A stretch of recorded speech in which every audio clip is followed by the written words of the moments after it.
My name is Erika, and I'm a senior visual designer. A visual designer is someone who uses iconography, typography, color, space, and textures in their products to create consistent and accessible design patterns. For example, if you were to look at an app, pretty much anything you see on the surface, the buttons, the colors, the typography, the white space around all of those elements is what a visual designer would be responsible for. During my last year of college, I worked at a web design and development agency where I got a ton of experience with graphic design and actually UX design before I even knew what that was. From there, I went to work at a startup called Waze before they were acquired by Google. And there I was hired just as a general designer where I worked on things like our website, our app, designing little icons, illustration, research. I was considered a generalist and I worked on a lot of different design roles.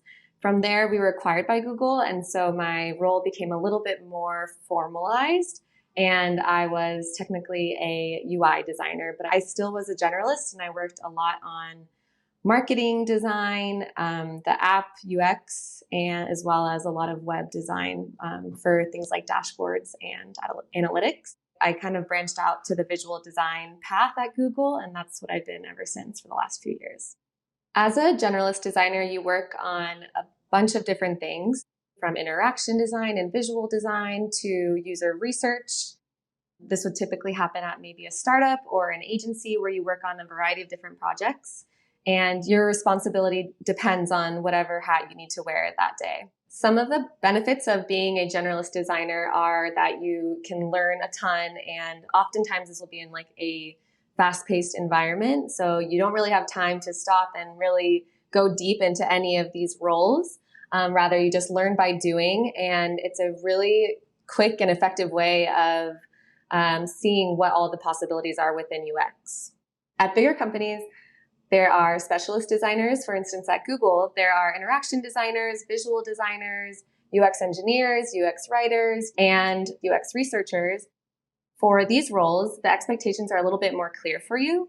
So you'll be evaluated based on what work you're doing specifically within a product. So a UX writer will be responsible for all of the copy and all of the strings throughout any product you might see. And they are, within their team, known to be the expert in their field. The benefits of being a specialist are that the expectations are very clear for what your role is, and there are a ton of resources that you can continue to just develop your expertise.